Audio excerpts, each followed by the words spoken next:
We have one scheduled guest, and we're welcome to the mic now, Buddy Huggins, sir. Well, hey, everybody. How y'all doing? I want to be able to speak up so everybody can hear me on what we're going to talk about tonight, which is keep everybody happy. Ain't no need in stirring no pots, but I do have something to talk about. There's this woman. She parked her car in the same place in her driveway. So the next day she comes out and the car is gone. So she calls the police department. They get there ASAP, kind of quick. And when they did, that man asked her a few questions. And then he sat in his car for a second. Next thing he did, he got out of the car and he asked her, said, "Have you missed any payments on that car?" And she said, "Yes." And he said, "Yeah, it self-repoed itself."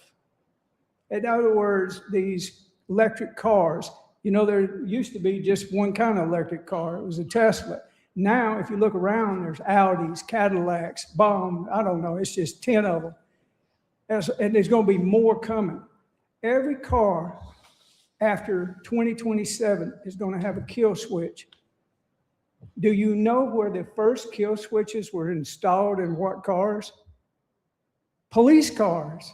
Because in criminals, they'd run around the car, they'd jump in the car and take off.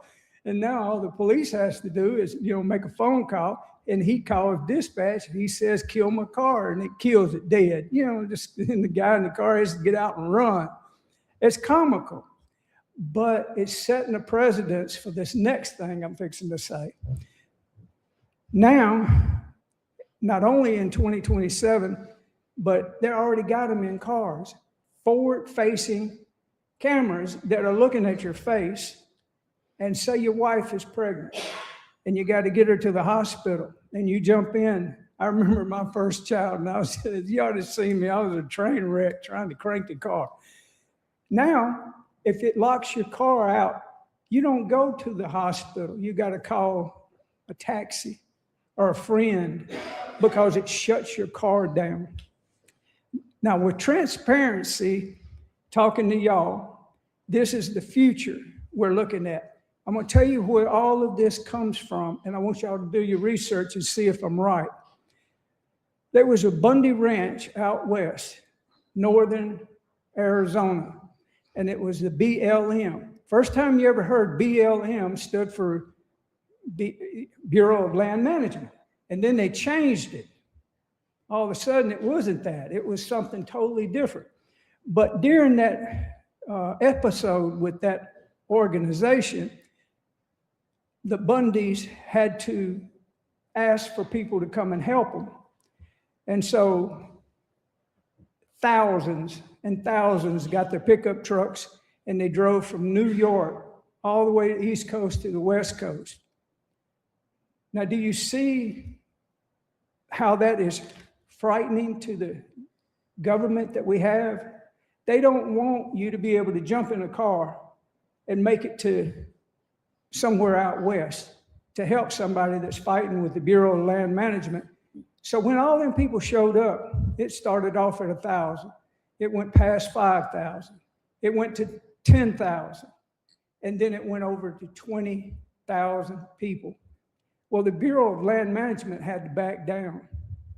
The Bundys won that case overall, even though they threw them in jail. Some of them spent 2 years in jail.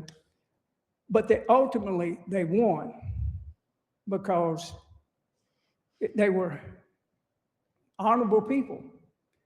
Now, what I'm saying about that is, that's why we see this confusion about how these systems like Flock and all these other systems that are coming, the ones that they want to put on the poles on Jackson Street, there is a night thing where you call that where you want to see the sky. I hate to tell you, bust a bubble, but in the best locations, like I ride at nighttime from here to Rogersville on a bicycle, and I stop with no lights, and you still can't see the Milky Way galaxy. If you do try to see it, it's a very narrow piece, and you can't see it.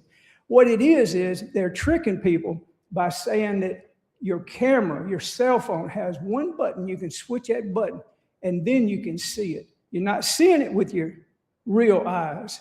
So to say that Ozark has to conform to that standard was a scam. They wanted to take them old poles down and put these new poles on, and that's why they put the fiber down Jackson Street. We didn't need that. We don't need that. We don't need no more cameras looking at us than what we got. I'm out of time. I hope I didn't ruffle no feathers. If we need to go out west, would y'all be willing to go with me? Later. Okay, thank you, sir. Okay. Mr. Huggins is the only one on guest we have tonight.